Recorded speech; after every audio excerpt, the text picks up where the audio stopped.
አይመጣም ነበር የመጀመሪያው ህጉን ተከትዬ ብሰራ ኑሮና ስተቱ የተፈጠረው መጀመሪያው ላይ ባሏ መምታት እንደነበረ ከዛ በኋላ ባሏ ከየት ይመጣል ወይም መምታት ካለበት ትክክለኛ ያስረገዘውን ይዛ ነው የምትመጣው የነበረው።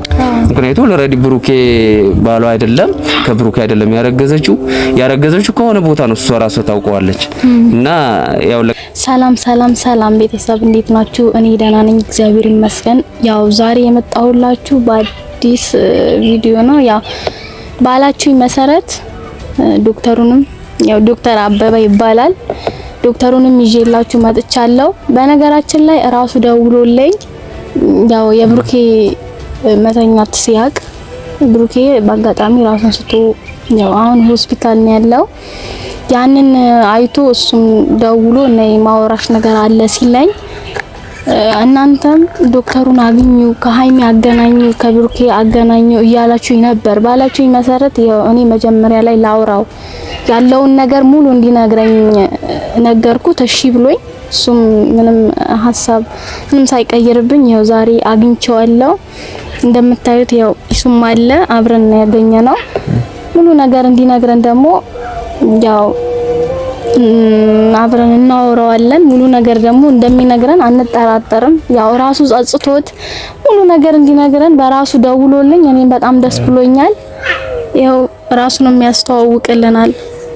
እንግዲህ ቤተሰብ ማለት የግድ ማወቅ ያለባችሁ ነገሮችን እያንዳንዱ እናንተ መስማት ያለባችሁ ነገሮችን ከማድረግ ወደ ኋላ አንልም ብዬ ነግሬያችሁ ነበር። ያ ማለት ሃይሚና ብሩኬ እንዳይለያዩ ወር ደግሞ ሃይሚና ብሩኬ አንድ ላይ እንዲሆኑ ማድረግ ያለብንን ነገሮች በራሳችንም በኩል እናንተም አድርጉ በምትሉን በየትኛው ሚንስ ማድረጋችንን አናቁምም ብለን ነበርና ዛሬም እንግዲህ ለናንተ የሚጠቅም ነገር ለሃይሚና ለብሩኬም የሚጠቅም ነገር እውነታውን እንዲያውቁ የሚያደርግ ነገር ወደ ራሳቸው የሚመለሱበትን ነገር ነው ይዘንላችሁ የመጣ ነው። ያው እናንተም ስትሉ ነበር ዶክተሩን ለምን አታገኙትም ምናምን ስትሉ ነበር። እሱም እንግዲህ እግዚአብሔር ይስጠው ያው ቤተሻጋ ራሱ ደውሎ ምናምን ላገኛችሁ ፈልጋለሁ ምናምን ብሎ ይመስለኛል የብሩኬን መታመም ሰምቶ አንተ ራሱን እንደ ሰዓት ምናምን ካወቀ በኋላ ነውና ይሄን ሐሳብ የመጣለት። ዶክተር እንግዲህ ዛሬ ካሜራ ይዘን መተናል። ያው ሙያዊ ግዴታህን ለመናገር ነው ደውለህም የጠራህን ሰው ካሜራ ይዘናል። እዚህ ፋሚሊ ያሉ መናገር ያለብህን ነገሮች ትናገራለህ። ራስህን በማስተዋወቅ ጀምርልንና ሰላም በማለት ቤተሰብንም ሰላም በልልን። አመሰግናለሁ። እናንተም በተጠራችሁ መሰረት መጣችኋል። ያው በወሬ ብቻ ሳይሆን በትክክልም የት ነው ነገሩ የተፈጸመው እንዴት ነበር ሂደቱ የሚለውን እናንተም ያው ከሐኪም ማረጋገጥ ስላለባችሁ ዋና ድርጊት ላይም እኔና በዩ መሃል ላይ የነበረ ስለነበረ ያን ጉዳዩ እናንተ አረጋግጣችሁ ለቀጣይ መስተካከል ያለብን ነገር ስለነበረ ስለመጣችሁ አመሰግናለሁ። ስሜ ዶክተር አበበ እባላለሁ። የማህፀንና የጽንስ ስፔሻሊስት ነኝ እና ምንድነው የነበረው በሰዓቱ ክትትል ሳረጋት የነበርኩ እኔ ነኝ። ስለዚህ ክትትል ሳረጋት የነበርኩ እኔ ነኝ እና ሆኖም ግን አንዳንዴ የቆምንለት ዓላማ አንድ ባለሙያ እንደ ጤና ባለሙያ መስራት ያለበት ትክክለኛው ተግባር አለ። ግን ከዚህ ውጪ ደግሞ ህገወጥ ወይም ስነ ምግባር የማይፈቅዱ አካሄዶች ደግሞ ሊካሄዱ ይችላሉ እና ከዛዎቹ አንዱ ነኝና ምንድነው የነበረው የሆነ የእጅ መንሻ ሙያ በማይፈቅድ መልኩ ጎን ለጎንም ክትትል እያደረገችም ለኔ ጉቦ ከፍላለሁ በብሩኬና በሃይሜ ላይ ያለውን ነገር የሆነ ነገር ፍጠርልኝ ብላ ስለነበረች እኔም ያው እንዳልኩልና ማይፈቅድ ነበረ። ግን በሰዓቱ ገንዘብ ሳይ ወይም የሰጠችኝ ዳጎስ ያለ ገንዘብ ስለነበረ ያንን በማየት የዕለቱን ሙያን ሳይሆን ሆድ በመግዛት በሆድ በመታለል የሰራው ስራ ትክክል አልነበረም። ሌሎችም ከኔ መማር ያለባቸው እንደኔ አይነት ስራ መስራት የለባቸው። ስነ ምግባር የማይፈቅድም ህሊና የማይፈቅዱ ስራዎች ስለሰራው ስለዚህ ክልም እርግዝና የብሩኬ አለመሆኑን ብሩኬ ደግሞ ይሄን የነበረን ሴናሪዮ ወይም ሁኔታን ቅድም ተከተል ሰምቶ ራሱ ስቶ አሁን አዋቂ ድንገተኛ ሕክምና ክፍል እንዳለና ክትትል እየተደረገለት እንደሆነ ራሱን ስቶ አው ብናናገረውም ያለውን ነገር ሂደቱ መናገር ስለማይችል የሱን ሁኔታ ካወቅን በኋላ ያለውን ነገር ምናስረዳው ይሆናል ነው። አይ ዶክተር ማለት አሁን እኛ ቤተሰብ ብዙ ነገር እያሉን ነው። ዶክተሩን ብሩኬ ጋር ውሰዱት፣ ለሃይሚም ንገሯት። አሁን ተለያይተዋል፣ እንዳይለያዩ ደግሞ በአዲስ እንዲታረቁ ማለት እነሱ ተለያይተዋል። በቃ እንለያይ ስትለው ልጁም ያንተ ነው ሲባል ማለት ነው። እኔ በግል ሄጄ አውርቻታለሁ ሃይሚን ማለት ነው። ግን ሃይሚ ምንም ልታምነኝ አልቻለችም። ግዴታ ዶክተሩ መሄድ እንዳለበት አንተ ሄደክ ያለውን ነገር እንድትነግራት እዩ እንደከፈለችክ በጊዜው ያው ቤተሰብነታችሁ ስለያዘክ እሺ እንዳልካት ያው ብር ደግሞ ከባድ ነው። እንኳን ቤተሰብ ሆነክ ቤተሰብን ሳትሆን ብር ያውራል። ስለዚህ አሁን ያለውን ነገር አንተ ራሱ እግዚአብሔር ይስጥክ። በቃ እውነታውን ለማውጣት ስለመጣህልን በጣም እናመሰግናለን። እውነት በጣም ደስ ብሎኛል። ግን አሁን ተለያይተዋል። ይሄ ማድረግ ያለብን ነገር ሙሉ ዶክተር አንተ ነህ። በቃ አሁን አንተ የሚቻልህ ነገር ሙሉ እንድታደርግልን ማለት ሃይሚ ብሩኬ ራሱን ስቶ ሆስፒታል ገብቷል። ይሄን አሁን ገብተን ራሱ ብናወራው እኔ ደስ ይለኛል። በቃ ብትነግረው የሱ ልጅ እንዳልሆነ ብትነግረው ደስ ይለኛል። በቃ ሃይሚም እንድትረዳው አሁን እሷ ሲጀመር እዩም አሁን ከነሱ ጋር ነው ያለችው። እዩም በቃ ከዚህ ከነሱ ህይወት አስወጣለን እንደምንም ብለክ እሷን ማስወጣት ነው ያለብክ ዶክተር። በቃ ይሄው እየለመንኩህ ነው። ልጁም የሱ እንዳልሆነ ንገረው። ሃይሚንም አግኝተክ የሱ እንዳልሆነ ሙሉ ነገር ውሸት እንደሆነ ከፍላህ እንደሆነ በቃ ሙሉ ነገር እንድትነግራቸው ነው የምንፈልገው እኛ። መላውን ዶክተር ምን መሰለህ አሁን እዩ የምትባለው ልጅ እንግዲህ ርቀቷን እያየህ ነው። በምን አክል ርቀት እየሄደች እንደሆነ እያየህ ነው። አንተን ከፍላ እስከ ማሳመን ድረስ አስብ። እንግዲህ አንተን ከፍላ ካሳመነች እቺ ልጅ በጣም ብዙ ርቀት እየሄደች ነው ማለት ነው። ማለት እሷ አሁን ዋና አላማዋ ሃይሚና ብሩኬን አላይታ ብሩኬን የራሷ ለማድረግ ነው። ክፍተቱን ተጠቅማ የመግባት ነው የሷ አላማና በጣም ብዙ ርቀት እየሄደችብን ስለሆነ የግድ ብሩኬና ሃይሚ አብረው እንዲሆኑ ደግሞ እውነታዎች መታወቅ አለባቸው።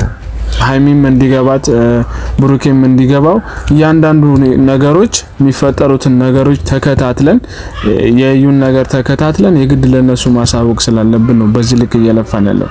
ቤተሰብም በጣም እየጨነቀው ያለው ነገር ያ ነው። በቃ እነሱ እውነታውን አውቀው እንዲመለሱ ማለት በዚህ ልክ አንተ ራሱ በዚህ ልክ ማለት ጸጽቶህም የሙያ እንትንህ እንደማይፈቅደውም አስበህ በመምጣት በጣም ደስ ብሎናል።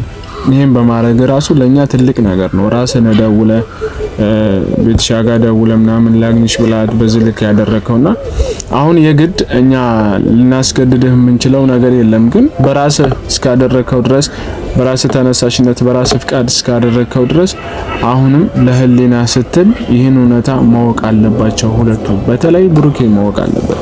አስበው ራሱን ስቶ እስከ ሆስፒታል እስከ መግባት ድረስ ከደረሰ ይሄ ልጅ ነገ ላይ እቺ ልጅ ሁለቱን ለማለያየት ምንም የሚገድባት ነገር የለም። ምንም ነገር የሚያስቆማት ነገር የለም። በጣም ብዙ ርቀቶችን ልትሄድ ትችላለች። ሶ እነሱ ማወቅ ያለባቸው ሁኔታዎችን አውቀው የግድ ቶሎ ይሄን ነገር መፈታት አለበትና በዚህ ልክ ልታግዘን ፈቃደኛ እስከሆንክ ድረስ አሁን እንድታግዘን ነው የምንፈልገው። እውነታው እንድታወቅ እንፈልጋለን። ሶ እንድትነግርልን ነው የምንፈልገው ነው። ልክ ናችሁ። እኔ የሚቻለውን ሁሉ ለማድረግ ጥረት አደርጋለሁ። ሲጀመርም ስህተት የፈጠርኩት እኔ ሁለት ስህተት ነው የተፈጠረው በሰዓቱ። የመጀመሪያው ስህተት ምንድነው? አንድ ነፍሰ ጡር ክትትል ልታረግ ስትመጣ ሴትዮዋን ብቻ አይደለም መከታተል ያለብን። ምክንያቱም ባሏን መምታት ነበረበት።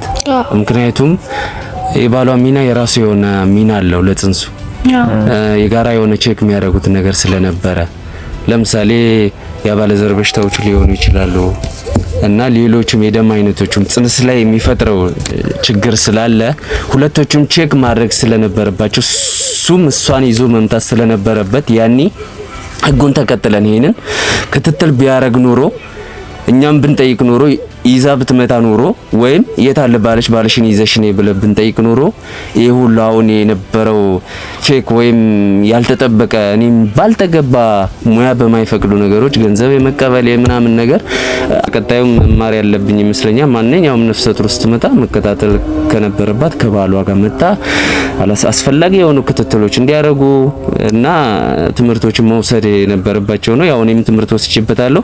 ኤኒዌይስ ግን ብሩኬና በሃይሚ መሀል ላይ አሁን የተፈጠረውን በኢዮ ምክንያት ገንዘብ ለኔ ተከፍሎ ባልተገባ መንገድ መስመር በመሄድ እኔም ተምሬበታለሁ። ግን ኤኒዌይስ ግን አሁን ብሩኬ ራሱን ስቷል። ብሩኬ ጋር ያለውን ነገርና በሃይሚ ያለውን ነገር እንትን ለማለት ብሩኬ ንቁ መሆን አለበት። ከበሽታው መዳን አለበት። ራሱን ስቷል። በሽታ እንኳን ባይባልም በሰዓቱ የተፈጠረው ነገር የራሱ ስላልሆነ ተሰምቶት ስለነበረ ራሱ ሳተ ማለት ጊዜያዊ የሆነ እንትን ከጊዜ በኋላ ሲነቃ ያለውን ነገር እኔ ኃላፊነት ወስጄ በእርግዝናው የእርግዝና የብሩኬ አለመሆኑን ብሩኬ ደግሞ በትክክል ሃይሚ ፍቅረኛዋ መሆኑን ያን ደግሞ ምን እንነጋገርበት ያዝልን እና ደግሞ ሃይሚና ብሩኬ ብታስታርቅልን በዚህ አጋጣሚ ሁለታቸውም አሁን ብሩኬን ብቻ አይደለም ምታወራልን በዚህ አጋጣሚ ሃይሚንም ብሩኬንም አንድ ላይ አርገ የሱ ልጅ እንዳልሆነ ነው ምታወራልን። ለምን አሁን ያቺ እየተጠቀመችበት ያለችው የሱ ልጅ ነው ብላ ነው። ገብተዋል። አሁን እነሱ ምንድነው የሚጠብቁት? ገና ዲኤንኤ ነው የሚጠብቁት። ገና ከ3 ወር በኋላ አሁን 6 ወር ላይ ናት። ከ3 ወር በኋላ ነው ገና የሚጠብቁት። እስከዛም መጠበቅ የለብንም። ሁለቱ ተለያይተዋል። ግን አሁን እንደምንም ሁለታቸው ብታስታርቅልን ሃይሚን ብሩኬን ማስታርቀህልን ያቺ ከህይወታቸው እንድታወጣልን ነው ምን ፈልገው። በቃ ይሄንን ነገር ነው ኢቭን አሁን ከነቃ ገብተን እንድናወራው ለሱ ብሩኬ ማለት አሁን በርግጥ አንተ አሁን እንደ ባለሙያ እያልከን ያለነው ነገር እንደ አንድ ነገር ይዘነዋል ማለት አሁን ላይ በሽታ ባይባልም ራሱን ስቶ ወድቆ ሌላ ተጨማሪ ነገር መንገሩ እሱ ላይ ሊፈጥረው የሚችለው ነገሮች ሊኖሩ ይችላሉ። ቴንሽን ከመሆን አንፃር ከተለያዩ ነገሮች አንፃር እሱ ላይ ሊፈጥሩ የሚኖሩ ሊችሉ ነገሮች አይ ቲንክ ምናልባት እንደ ባለሙያ የምታውቀው ነገር ሊኖር ይችላል። ግን በጣም ካላስቸገርንህ ብንነግረው ነው እኛ እየፈለግን ያለነው አሁን ብንነግረው ነው በቃ ገብተን ብንነግረው ደስ ይለናል። አሁን ያለው ሁኔታ ተጨባጭ የሆነ መረጃ ይሰጠናል። ምክንያቱም ራሱን ስቷል። ራሱን ለሳተ ሰው እኔ እንደሙያ መጀመሪያ እኮ ከዚህም የከፋ ሌላ ችግርም ኑሮት ሊሆን ይችላል። አይታወቅም የሚፈጠረው ነገር። ሰው በድንጋጤ ይሞታል ሲባል ሰምታችሁ አታውቁም? ስለዚህ እሱ ህይወት ነው አሁን ሊያሳስበን የሚገባ። ከዛ ቀጥሎ በሃይሜና ቀጣይ በምን መልኩ ይቀጥሉ እንዴት ነው የሚለውን እሱን ኃላፊነት ወስድበታል። እኔም ትልቅ ስህተት ስለነበረ ትልቅ ስህተት ዶክተር እኔ ደግሞ እዚህ ጋር ያልገባህ ነገር አለ ማለት እኔ ሃይሚ ብዙ ቀን በጣም ሁለታቸውንም አውርቻቸዋለሁ ግን ሊሰሙኝ አልቻሉም። በተለይ ሃይሚ አውርቻታለሁ የሱ ልጅ አይደለም እኔን መኝኝ ብላት ልሰማኝ አልቻለችም። ስለዚህ አሁን ግዴታ አንተ ለብሩኬ መናገር አለብክ። ለብሩኬ ተናግረው ከዛ እሷንም ይዣት መጥቼ ይኸው መረጃው እውነት እንደሆነ ማወቅ አለባት። በቃ ሁለታቸውን አገናኝተን አንተ ግዴታ መናገር አለብህ። በቃ ዶክተር መስማት አለብህ። እኔን ስማኝ የጠራኸኝ እኔ እነሱን ልታገናኝ መስሎኝ ነበር። በቃ ነይ ስትለኝ ደስ ብሎኝ በቃ ሁለታቸው ለማስታረቅ የደወልክልኝ መስሎኝ ነበር። ግን ለኔ መናገርክ ጥሩ ነው። ግን ደግሞ ግዴታ ደግሞ መሆን ያለበት ለነሱ እንድትነግራቸው ነው። አዎ የግድ ነው። በቃ ቤተሰብም እኔ አስታውቂያቸው ዶክተሩን አግኙ እንደዚህ ብዙ ነገር እያሉኝ ነው። ስለዚህ አሁን አንተ ያለብህ ግዴታክ መጀመሪያም ብዙ ነገር ተወጥተዋል። ይሄ ደግሞ ላንተ ቀላል ነገር ነው ዶክተር። ምናልባት እያስገደድኩም ሊሆን ይችላል። ግን ደግሞ የአንድን ሰው ህይወት መበጥበጥ የለበትም ብዬ አምናለሁ። በአንድ ሰው የመጣ የነሱ ህይወት መበጥበጥ የለበትም። ስለዚህ እንደምንም ብለክ ብሩኬንም ሃይሚንም ማግኝተን እንድታወራቸው ውሸት እንደሆነ የሱን ልጅ እንዳልሆነ 3 ወር ግዴታ መጠበቅ የለብንም ዶክተር። ይሄንን ነው መልክ። በቃ አንተ የምትለኝ ነገር ካለ ደግሞ ንገረኝ። እኔም እያልኩ ያለውኝ አሁን የሱ የጤንነት ጉዳይ ነው። ምን እናርጋ? አሁን በዚህ ጉዳይ ላይ ቀን ምናልባት ሙሉ ኃላፊነትን ይወስዳለሁ። የጀመርኩትን ሂደት እስከ መጨረሻው በሃይሜና በብሩኬ እግዚአብሔር ፈቅዶ ብሩኬ ወደ ጤና ተመልሶ የነበረውን ስቶሪ ወይም ታሪክ ትክክል አለመሆኑን አስረድቼ መሀል ላይ እኔ በሰራሁት ስህተት እኔ ማስተካከል ስላለብኝ በትክክል ሁለቶቹንም እኔ አስታርቄ ወደፊት በነበረው ህይወት እንዲቀጥሉ ለማድረግ እኔ ሙሉ ኃላፊነት ወስዳለሁ። የመጀመሪያው እሱ ነው። ግን ዛሬ በዛሬ ይሁን ከተባለ ያው አንዳንዴ አሁን ሊጥ ቦክተሽ አሁን እንጀራ ትጋግሪም እንደማለት ነው። ምክንያቱም እሱ ያለው ሁኔታ ትክክል አይደለም። ቢናገርም ትክክለኛ እንትን አይደለም። ምክንያቱም እንኳን አይደለማ አእምሮ ጤናማ ካልሆነ ሰው ልጅ አለ አእምሮ ጤና አይደለም። እሱ አሁን የአእምሮ ስቶት ነው ያለውና ተኝቷል። ብንናገረው አሁን ብትነቂውም አይሰማም። ግሉኮስ ነው እየወሰደ ያለው። አንድ ድል ስጪ ትክክል ነው ይሰማኛል። እኔ ባንቺ ቦታ ላይ ብሆን ምን ሊሰማኝ እንደሚችል አውቃለሁ እኔ። ስለዚህ አንድ ድል ስጡኝ። እሱ ምንድነው ነገ እኛም እስከዛ ከተተገ ያረግነ ያከምነው ሲመለስ ሲስተካከል ላንቺ መደውልልሻለሁ መልሼ ብሩኬንም አንድ ላይ አግኝቼ ሃይሜንም አንድ ላይ አግኝቼ ራሷን እዩንም ምን ያህል ጥፋተኛ መሆኗን ፊት ለፊት ሌሎች እንድታስተምር በማህበራዊ ሚዲያ ላይ በደንብ ይቅርታ ማለት አለባት። እኔ ብቻ አይደለም ይቅርታ ማለት ያለብኝ እሷም ይቅርታ ማለት አለባት። ይሄ የሚባለው ምንድነው በባህላዊ በሽምግልና መልክ ነው። ከዚህ ውጪ ይሄንም ማንስተካከል ከሆነ እሷም አሁንም አሻፈረኝ ምትል ከሆነ ቀጥታ ወደ ህግ ምን ሄድበት ሁኔታ ይኖራል ነው። ዲኤንኤም እንዳልሽውም ዲኤንኤም የሚያስፈልግበት ሁኔታ እሱም የሆነው መቼ ነው? አሁን የመጀመሪያው ምዕራፍን በተለመደው በሽምግልና ማይፈታ ከሆነ ነው ወደ ህግ ምን ሄደውና እንዳልኩሽ አንድ ድል ስጪ ነገ ደውልልሻለሁ። መጀመሪያ እሱን ህክምናንም ሁኔታውንም እንከታተል። የሱ ህይወት ሊያሳስበን ስለሚገባ ጀስት እንደ ባለሙያ ህግም ባልክበት እውነታው አንተ ጋለ አንተ እንደ ሁሉም ነገር መሆን ትችላለህ። እሷ አሁንም እንዳልከው አሻፈረኝ እኔ የብሩኬ ልጅ ነው የምትል አይነት ከሆነ መረጃ አንተ ጋለ ሙሉ መረጃ አንተ ጋር እንዳለ ደግሞ እውነት ነው። ግን ደግሞ ወደ ህግ መሄድ ይችላል ነገሩ። እሷም ማሳሰርም የፈለግነው ነገር ማድረግ እንችላለን። ግን ደግሞ ሴት ናት። አሁንም አንተ ያለውን ነገር ምከራት ካገኘሃትም። ግን አሁን እኔ ምልክ ነገር አንድ ነገር አለኝ። በቃ አሁን ለፋሚሊ ማሳውቃቸው ለአንተ ማሳውቅህ ነገር ቢኖረኝ እናንተ ናችሁ የብሩኬን እንትን የያዛችሁት። ስለዚህ ብሩኬ በነቃ ሰዓት እንድትነግረው ሙሉ እኛም ባንኖር እንኳን ከካሜራም ጀርባ በውስጥ መስመር እሱን ማናገር አለብክ ብዬ አምናለሁ። እኔ ለምን ሃይሚም ትኖራለች ብሩኬም በነቃ ሰዓት እንድትነግሩት ይሄንን ሐሳብ እንድትስማማለኝ ፈልጋለሁ። ለካ ምንም ጥያቄ የለውም እንዳልሽው ብሩኬ እግዚአብሔር ፈቅዶ ከነካና ከተሻለልን ወደ ድሮ ጤንነት ይመለስልና ያለውን ነገር አስረዳዋለሁ። በእኛ ስህተት በዩስ ስህተትና በኔ ስህተት አንተ ለዚህ ሁሉ የዳረግነው መሆንን አንተ ደግሞ በትክክል ያንተ ፍቅረኛም ጓደኛው ሃይሜ መሆኑን እዩ ደግሞ መሀል ላይ ጣልቃ ገብታ የበተበተች መሆኑን የሷ አላማው ሌላ መሆኗን እኔም የተረዳሁት ከጊዜ በኋላ ነው። ስለዚህ እናንተ በድሮ ፍቅራችሁ እንድትቀጥሉ ለማድረግ ያለውን ነገር በአግባቡ አስኬዳለሁ። ስለዚህ እኔ መደውልልሻለሁ ላንቺ። እሺ መጀመሪያ ለሱ ላይ ያለው ነገር ልጨርስ። ከዛ ሃይሜ ባንቺ በቤቲና በብሩክ የሚለውን ደግሞ አንድ ቀን ተገናኝተን የሆነ ቦታ ላይ እዚሁ ላይ ነን ስደውልላችሁ ያለውን ነገር ተነጋግረን አብሮ የሚኖርበት ሁኔታ ኮንዲሽን ለማመቻቸት ዝግጁ ነኝ፣ ቃል ገባላችኋለሁ። እሺ ዶክተር በጣም እናመሰግናለን ጊዜንም ስለፈጀንብክ በጣም ይቅርታ። ይሄንንም መረጃ ስለሰጣን እናመሰግናለን። ያው ፋሚሊ ባላችን መሰረት መተናል። ይሄው ያለው እውነታ ዶክተር ጋር ሙሉ መረጃ ወስደናል። እንግዲህ ያው እስከምንመጣ ቸር ቆዩልን። እንወዳችኋለን። እናመሰግናለን።